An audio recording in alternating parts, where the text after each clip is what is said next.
I don't just see the words, I see the places. The first day I met Herman, he's just such a striking figure that I could tell he had control over everything that was going on. I had no idea who he was or what his job was or anything, but you could certainly tell that he was the man in charge. A great emerging in Star Trek V was that of Herman Zimmerman, our production designer, art director. Herman really came that I worked with on Star Trek. Since Star Trek V, Herman has kind of designed the entire look of what Star Trek's going to be. And despite things from one to the other, yet in a progressive state. When I was a kid, and doodle on the operations to be anything in particular. If I went to the theater department, as the technical theater assistant, if I changed my major from acting, so I was vaguely interested in architecture. It's always critical as an actor of what was behind it. So I changed my major and I studied scene design. I studied theater architecture. I studied theater management. And got so one thing led to another. Sorry for a jet. An art director and then a production designer, and I think I'm better off than I ever would have been if I had tried to be an actor. I started a show in 1965 at NBC called The Days of Our Lives. I was the assistant art director to the art director who was assigned the show. His name was John Schrum. And about 3 months of working together on that, including the pilot and then the beginning of the series, they gave him another assignment. And from being an assistant art director, they gave me the show and I was an art director. I remember his telling me that he really had no idea what he was supposed to do. And he just kept kind of looking over other people's shoulders and pretended like he knew what he was doing. Well, I used to stay after work at NBC and open the drawers of all the other art directors and see what their work was, see what it was that I was supposed to know how to do. And ever since then, he's been an art director and just moved on up from there. 1966, doing Days of Our Lives, and I'd rush home every Thursday night to turn NBC on to see Star early on in my career for Sid and Marty Krofft. A whole different kind. I mean, I did things like The Lost Saucer and Far Out Space Nuts and a show called Land of the Lost for Sid and Marty Krofft. Herman was one of the first employees hired on Star Trek The Next Generation. Herman and Gene Roddenberry worked together extensively because Herman was the production. Signed the first year of Star Trek The Next Generation. Then he went off to do Star Trek V. There wasn't a problem that I got to admit that's producer talk. But when you're down to your last nickel and you want to get the thing done, and Herman says, I can do it for 29 cents, you embrace him. Well, I'd worked for Harv Bennett before. I did a series called The Powers of Matthew Starr with Harv. And I'm not sure he remembered that when he hired me to do Star Trek V. But we got along fine. After that, he actually did feature films for a while. But then he was lured back at 6, 7, 8, 9, and 10. And of course, he's presently production designer on the new series. And I stuck with Star Trek is because it gives him an opportunity to create entire worlds out of a blank piece of paper. He can... What we do as art directors is history, learning history, and the history of art, the history of the theater, politics. Materials that haven't been seen before that are applicable for Star Trek. Straight edges, pencils, rulers, whatever. Have someone with great equanimity. That is, someone who can deal with a changing situation and say, okay. Some of them will work better because it's the best mechanical answer to the problem. But there's never any just one way to solve that problem. The NX-01 for Enterprise was an extreme challenge. Along the way that make up your particular world picture that gives you what other people may call a sense of style. Star Trek is so all-encompassing, and there are so many things that he has to be watching all the time that he can go in any direction at any given second. He watches over the sets. Really talk you through exactly what they want to see, because you're usually working them for a short time. Herman's kind of compliment along the way is to trust the genius of the people that work with me. I have it's a collaborative effort. You have to share the responsibility, you have to share the creativity, you have to share the joy of doing it. And that is what makes these art departments that create Star Trek, I think, unique. He's respected or a chair. Everything needs to be either futuristic or alien or both. He draws inspiration from structure of a truck trailer that hauls cars, that has such great membranes. I mean, that type of thing would be used on a Borg ship, for example. The Deep Space Nine. Always treasured this. He had designed this thing that would be both futuristic and functional and look not yet of this earth. And one day he said, I think I got it. And he came into my office and he had a strip, a plastic strip. He said, do you recognize this? And I said, no. He said, this is part of the case in your average drugstore where they have the glasses, the sunglasses and the bifocals on display. Suddenly the mind says, oh yeah, the big white plastic thing that turns. And he took each section of such things, got about 50 or 60 of them, pulled these sections out and stripped them on the walls, and 29-cent solution. Like the Enterprise, for example. So Herman would say, in order to contain an idea, then you do that. When we did Deep Space Nine, made up within that framework, and things come out looking of a unity. That unity having been created by those artificial limitations that you put on yourself. Designing that one. this has definitely been a definite calling for him, because it's something that he approaches with great passion. He loves Star Trek as much as the rest of us, and he's a fan as well. And he definitely wants to give the fans the feeling that Star Trek is a real entity on its own. And he goes to great lengths to make sure the consistency, the continuity is always there. Most of the reaction I get from criticism, I do remember somebody saying that I had made some arrogant remarks. And then a bunch of fans had jumped on the person who said that and defended me, and I thought, well, that's interesting. I don't have to talk to either one of these groups. They can just fight it out among themselves. My arrogant remarks were that I said that if mean to say that what they did wasn't great, because it was a pioneer effort.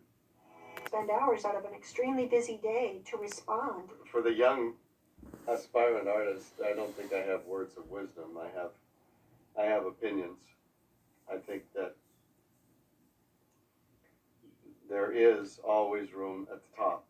There will always be people that tell you you should have some other means of making a living aside from art, and you should not think that you're going to be the next great actor or the next great director. Well, my advice is don't set your sights too low, because if you have a passion for what you want to do, you'll figure it out. Life is sometimes difficult, but life is also damned easy sometimes. The point is to be ready if an opportunity comes up, and what you want to be as a set designer, or what you want to be as an art director, or what you want to be as a production designer, or a costumer, or an actor, or a director of photography. If what you want to be is really strongly embedded in you, what you need to do is get your experience so that when that opportunity happens, and it will, you're ready to take it. His wife tells me that he gets up in the middle of the night. He'll get up 2 o'clock in the morning, do some notes, except for Herman. The look he has designed for the show is as much a character as the actors, as the ships, And so, in a way, he's created his own character by what you see on screen. I still have, I hope, about 5 more years of Star Trek Enterprise motion picture somewhere in that period of time. Anytime the phone rings, I futuristic things and have done Star Trek for so many years. Want me to put my 2 cents in? I like that.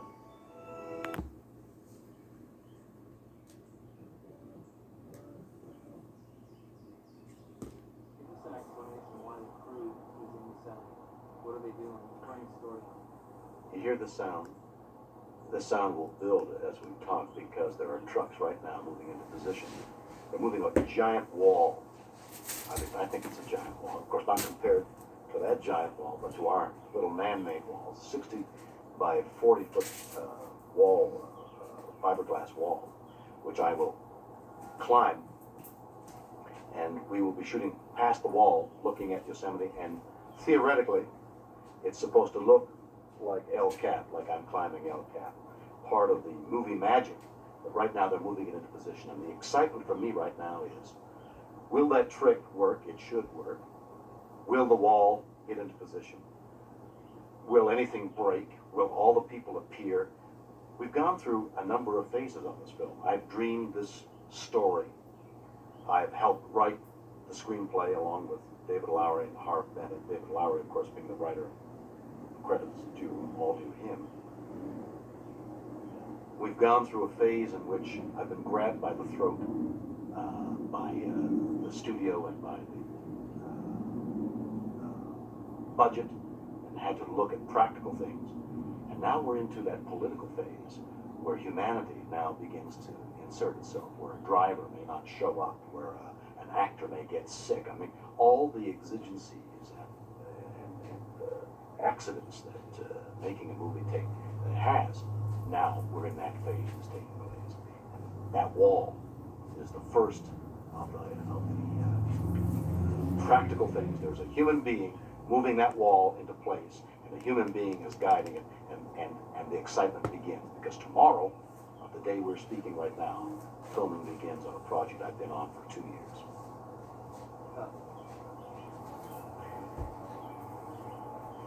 Captain Kirk is climbing El Cap.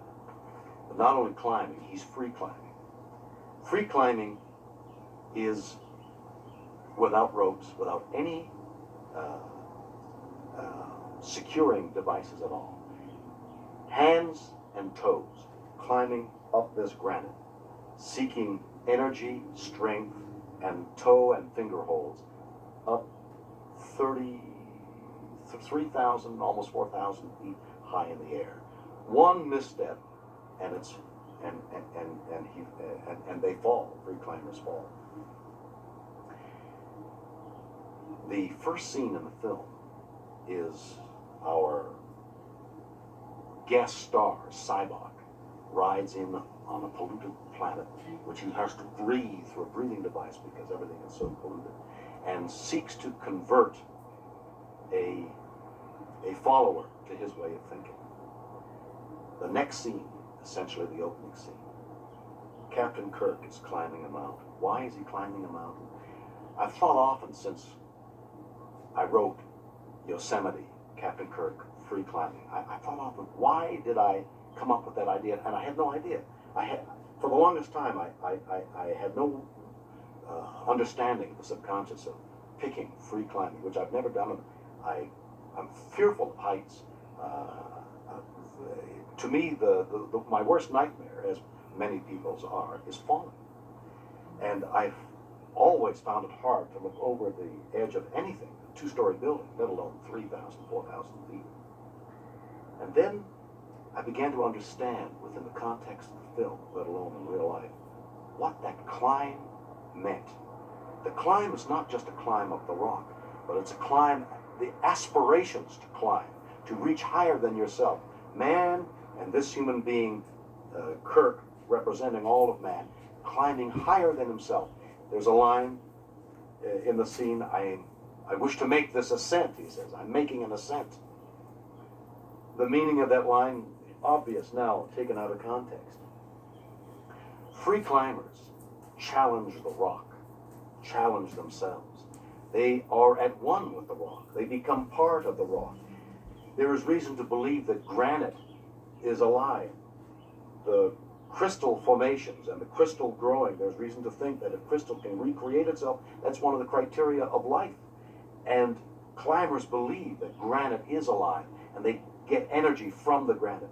Sun-warmed by eons of days in the sun, this rock can be thought of as alive.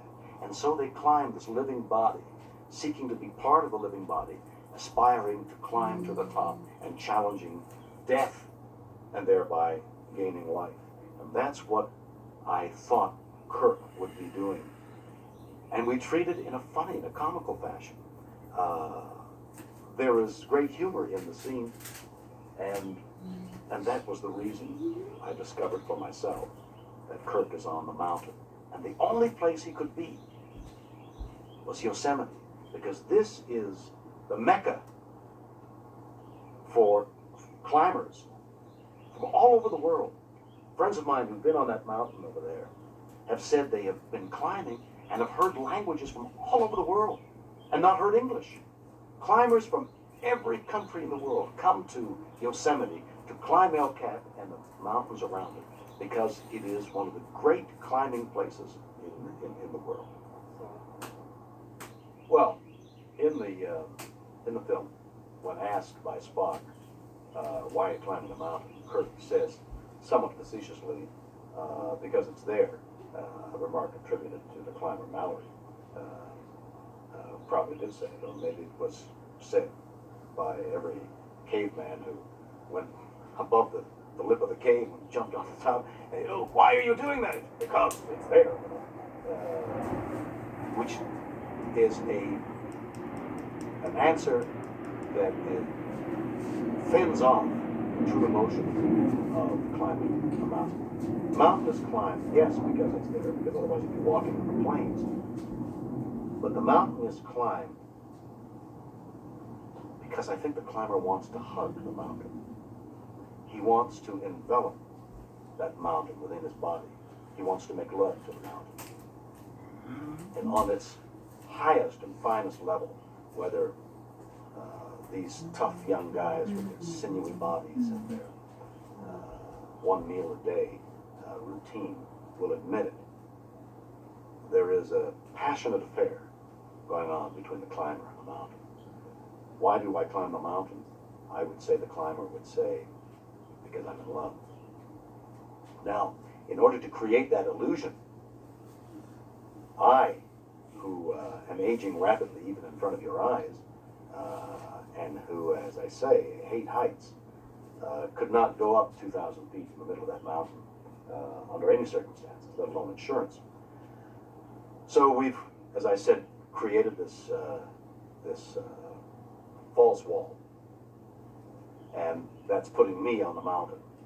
But in order to put a real climber on the real mountain, we hired a group of some of the most sensational climbers in the world, men who not only climb, but carry 50, 75, 100 pounds on their back. And since everything is balanced on a mountain, since you cling by a hole that big, that's no exaggeration, a quarter of an inch, and that's a major hole on your toe and on your fingers. Imagine what a 75-pound, 50-pound pack on your back does to your balance. And these guys are climbing. So we've had some of the great climbers in this area, maybe in the world, climbing up to the boot flake of there. They launched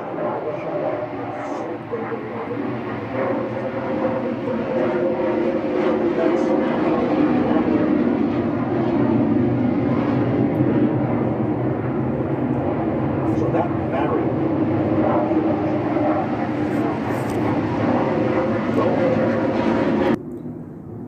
Sorry for the jet. Oh, makes it look like Captain Kirk is 2,100 feet on the face of El Cap.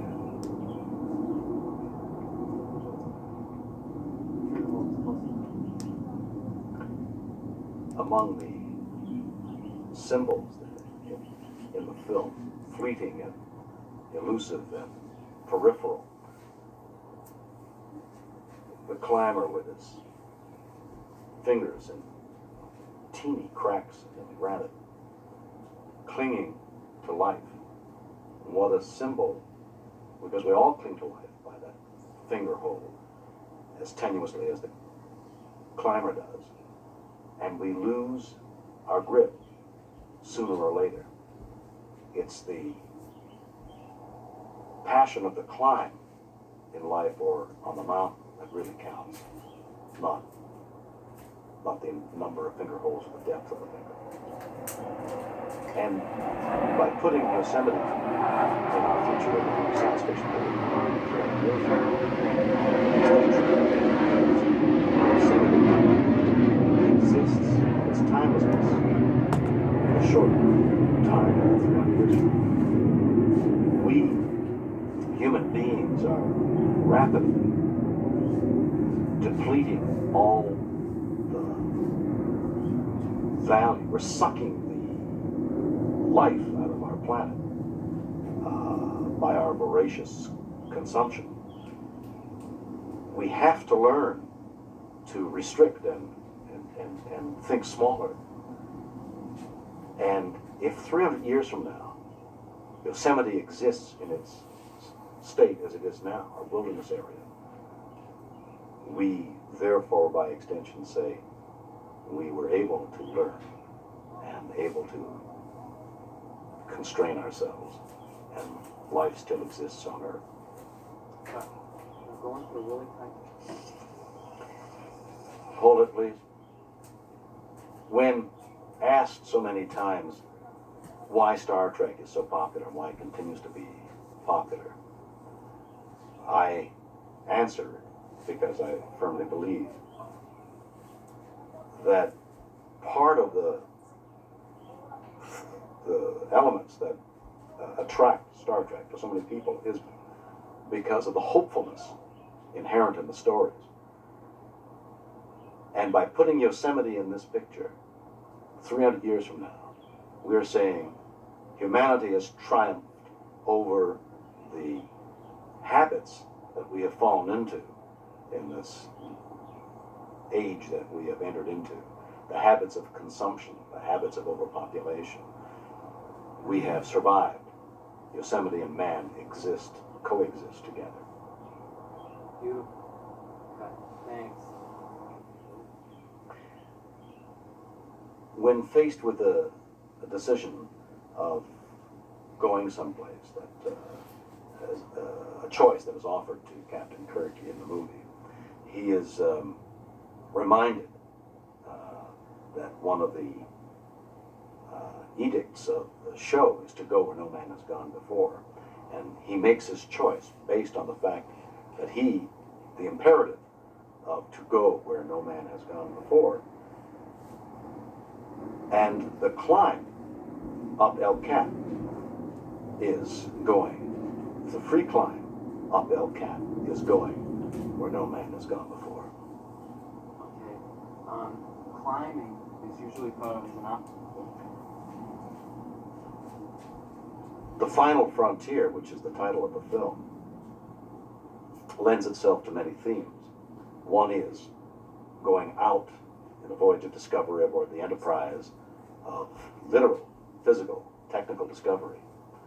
And aboard the Enterprise, while we make that journey, the characters go inward and discover things inside themselves, which is the human heart, and the possibility that the human heart is the final frontier. The question of what the final frontier is left open, but one can take from this film, I hope, any one of those aspects, the final frontier being out there, or in here, or perhaps both. Excellent. The Final Frontier, which is the name of the film, is both an outward journey out there aboard the Enterprise on an adventure, and aboard the Enterprise, we characters make an inward journey into the human heart, discovering our psyche and the darkness and lightness within us. That journey can either be interpreted as the final frontier in here or the final frontier out there. there is each audience, each person in the audience will take with them their own interpretation.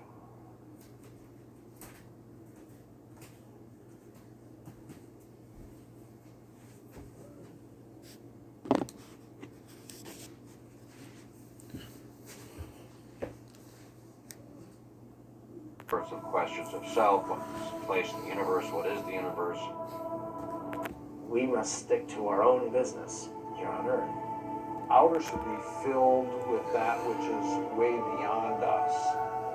We were meant for because we were given these eyes. We have these brains.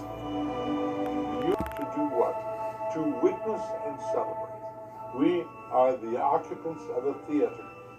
What started all of the current versions that end up in movies and end up in television shows is to show us possibilities. Means where the gods dwell, and it also means in the sky where the birds fly around. And then add the component. He feels whether they're a scientific person or a religious person, trying to understand what is out there that is larger than oneself, what is larger even than a culture in which we're embedded. I think we've gone and explored the Earth so that we know what the other cultures are out there. We've sort of expanded our minds to encompass the different cultures on the planet, yet we're still asking the question, what then is beyond the Earth? Of trade around the world, and then the religious experiment of opening ourselves to the universe. Space travel represents more knowledge and more understanding about ourselves. And that's what we do with God at the most basic level. The other is that space travel represents achievements. We're trying to do better as a species in doing something.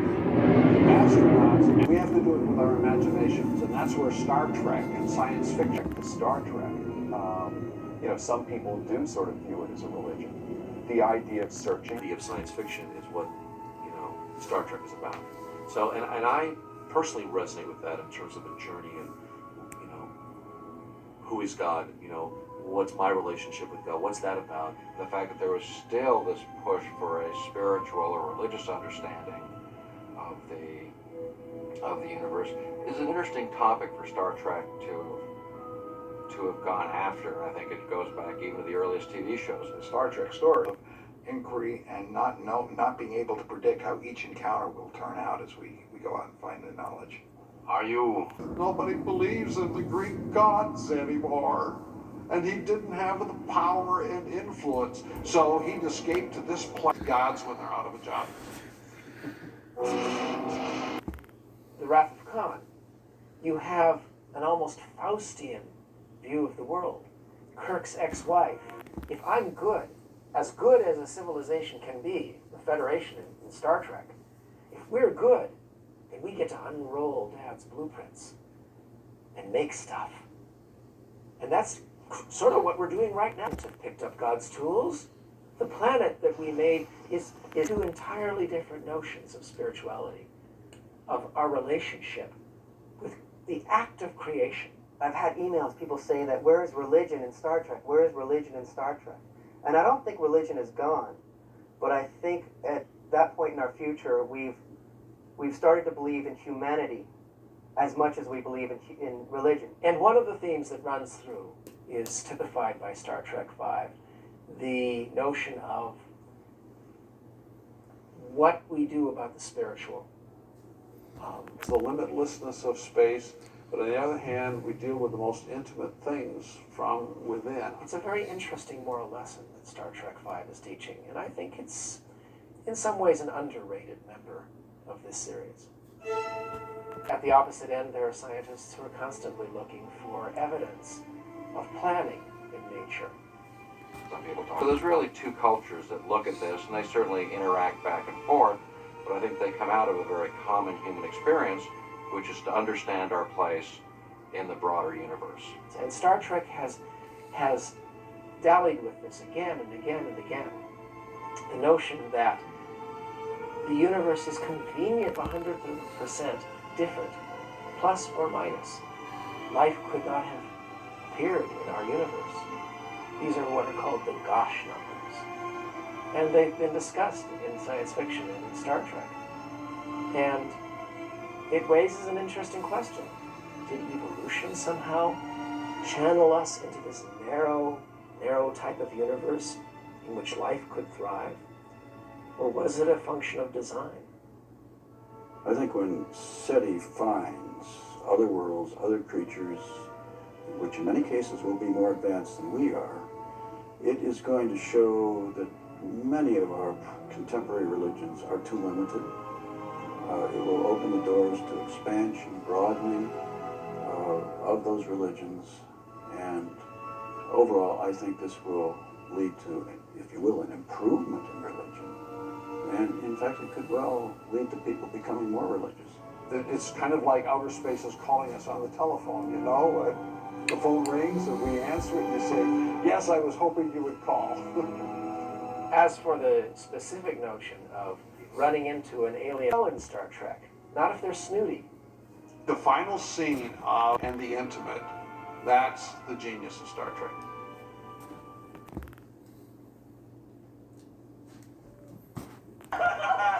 Well, I was sitting doing my makeup one day, and Liz Shatner, Bill Shatner's daughter, she said, Todd, she says, you don't know this now, but Star Trek is going to be with you for the rest of your life. And I said, what do you mean? And she says, you'll see. And 15 years later, here we are. Sitting right here. Sitting right here doing an interview for the new DVD.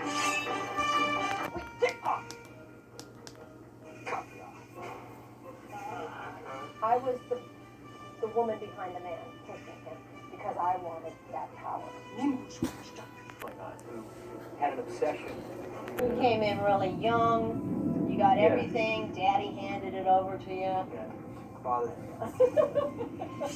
I was actually playing ping pong at a beach party in Malibu, and a guy came up to me and said, "Hey, are you an actor?" I said, "Yeah." And he says, "Are you good?" He says, "Well, I'm a casting director, and you'd be playing a Klingon." And I said, "Oh my God, I love Star Trek."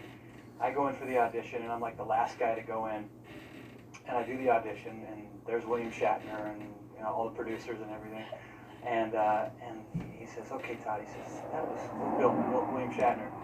Todd, that was great, but I want you to do it again in Klingon language." And I said, "Okay, how does that sound?" Because I really didn't know how he sounded, because I hadn't really been brushing up on it. And he says to me, he says, "Well, kind of like,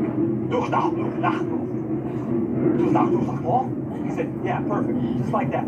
So I had to do the whole audition again in Klingon. I apparently pulled it off, and he said, "Great, wonderful." And then Harv Bennett gave me a kapla at the end, and a couple days later they called me and said that I had the part.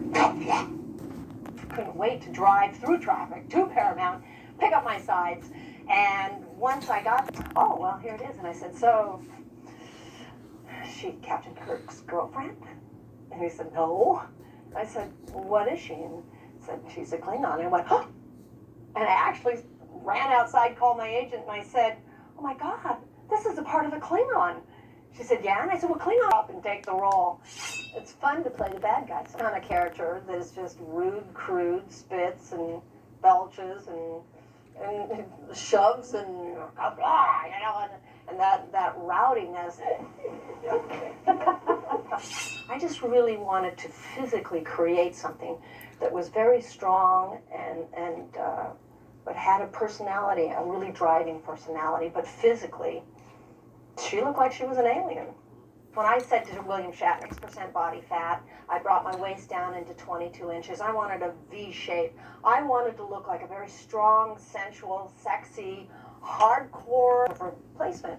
So vicarious opportunity to contribute something far greater, a relationship, backstory. And we literally sat down when I would make him lunch, and we'd go through, who are we? What are we doing here? Why are we here? I mean, we even discussed, I think, like, what do Klingons brush their teeth with? And I think Todd said they don't brush their teeth. That was brilliant! I mean, he said, brilliant! That was so brilliant! Having this kind of like subtext affair with got because they cut it out of the film. There's a lot of guesswork there. But yeah, there was a lot of that going on undercurrent. So we worked out the backstory, and then we... Are you implying something? No! Yes, we rehearsed. we got Very that. innocently rehearsed. Yeah, it's very innocently. And then we learned our Klingonese. To, while you're speaking, you want to be very guttural with your voice. Projectiles of spit at the other person, you're doing a great job. Captain. And in the Klingon world, being first officer female, I would never be captain. But I could rule the universe. So sort of more of the backstory that we were talking about earlier with the relationship between us. Baby, come on, now it's time. Wasn't that the Hochstumbusch line? I don't know. I remember that one line. It's like, Hochstumbusch. And she was all sexy coming up to me. No, that was one. No. Yeah. But yeah, it was. I didn't spit on you, did I? No. I know you wanted to. I did. When we did set up that first day to shoot, and the costumes come on, the makeup comes on, and you start metamorphosizing from not just this actor that's created. They show Klingons with their bare arms, and so we but the costume that I had was it was, I don't know, but it wasn't hot at all. You know, it was very comfortable, and I had these big boots on. Yeah. How was yours? Was yours comfortable? Well, I couldn't breathe, but you know, Oh, yeah, that's right. this was really An tight. inch too small. So I had 3 women in my dressing room. I was laying down trying to suck it in and get the outfit on, the pants on, and the vest on. And they said, "Oh, you'll never be able to breathe." I said, "Well, that will add to my character." And I don't think anybody's gotten in that costume since. We both get there early, real early, at 3:45 a.m. for an 8 o'clock or 9 o'clock a.m. call. So we'd be sitting in the makeup chair for a good 4 hours. So I would kind of just doze off. Because I have like peach fuzz on my face, and they would put, the hair would pull away, and it looked, and he'd be patting, Jeff would keep patting. I did it later only because my face really broke out, but you know, what we do for a part. Look at this face. Now, when you look at Captain Claw, and then you see this gorgeous hunk, you were blonde then. You look like some surfer. I was? Yeah, weren't you? You're a surfer boy. My hair, that was, it was big hair. The character, it was good. It was just a lot of hair, and the beard and all that went with it. Hazel, our hairdresser? Yeah. She hated the wig they got, and then she went through all these wigs. And the wig that we did have, it had this really bad front piece, and that's where I looked down and I saw this blue braiding from the leather. I said, well, why don't we try that? And so she got a glue gun and started gluing it to the wig on my head. And Bill's Shatner saying, "Where is she good?" And it wasn't Spice, it was they were changing her hair, so we were all waiting around because the first day of hair with Spice. Spice's hair problem. They were trying to figure out how the eyebrows would look, and you know, they were barbarians, so they had these big bushy eyebrows, and Jeff kept saying, it doesn't look right, and he'd peel it off and clip it and put it back on. So as he peeled one of the eyebrows off, I kind of put my hand over my eye, and I said, well, Jeff, and I looked in the mirror, I said, how does it look with no eyebrows? And he went, kind of sexy. I said, well, let's go with no eyebrows. So he patched me all up. And now you got all these people that are going to take your orders. The minute he got into that, it looked like a periscope that came down, and he just like, you know. Chick over here is like trying to manipulate you so she can be the, leader of the universe. I felt, of course, that button could do that, and that button could do that. So when he would bark out commands, I knew which button he wanted me to push. So it was almost, wow, this is so real. Wow, for Star Trek, oh my gosh. At the end, when George, it was dead, there was a dead space there, and William Shatner came up and said, somebody's got to say something here. So it was Walter, as we were walking, that behind me, I'll be walking on the street, people will say, oh, what wonderful muscles. I think I picked them up over my head or something. I used to pick them up over my head. She can literally lift me up over her head and hold me.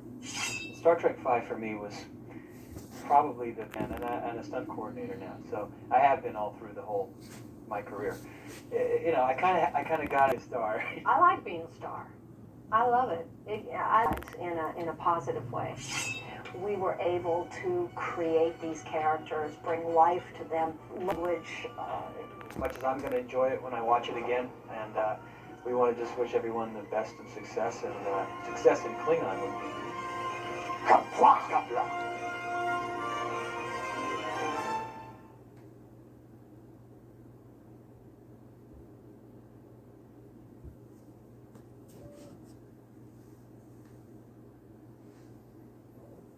And I think it was one of his great ideas, one of his great visions here. Nobody ever gets to filming those. So we're very pleased with the idea that in 400 years, the park would still be. We'll be doing 10 years from now, 20 years from now. I mean, look, we have to live on the planet. Global warming. 100 years from now, will our children be finding new resources and meeting new civilizations? Science fiction can really help us deal with environmental issues by helping us expand our horizon of what is possible. Science fiction generally is not very optimistic about things to come. It's going to be not necessarily a better world. Star Trek always said it was going to be very much better. It's protection in this valley for these first people that lived in here. 130 years ago, simply for resort and recreation. But the idea was... No, and so we need to see the flowers and see how they wave to us. There's also a love of nature that's it's in the conditions and quality of life everywhere. Since the end of the 18th century, we've had this tremendous explosion in technology through the last century.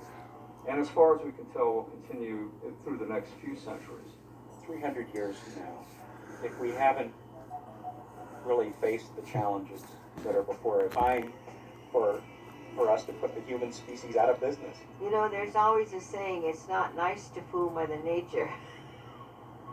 And I think that's kind of what's happening today. While the natural environment is very stable over long periods of time, human activities now can have a psychologist. Just stop and recognize that and try to come up with some alternatives. Another, basically a change in the Earth's climate. As average temperatures rise to that we already have a loss of species diversity in the park. Imagine if the summer, you can imagine the slopes of the Yosemite becoming more like the coastal slopes along the Pacific Ocean. Changes in our future in 200 or 300 years associated with global climate change. Although global warming looks like a trend that'll continue into the future, we may be able to turn around that determines our survival. Most of the people connected with Star Trek are firm believers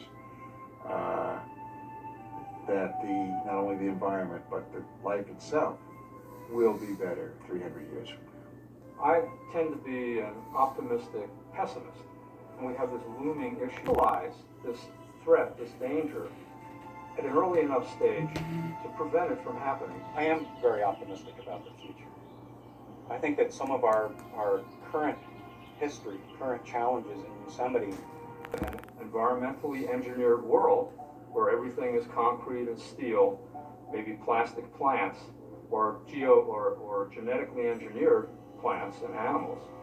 And that will be what the world will look like in the future. The lad is saying to us, think about this beautiful... The stories that Star Trek deals with, people are asking some really fundamental questions about what it means to be human. What is our connection with Earth? Can we sever that? Can we just go adrift in space, or are we really connected here? And what obligation, what responsibility do we have? There are many ways you can do that. Obviously, starting at the personal level with your own lifestyle, with the car that you... Is to say,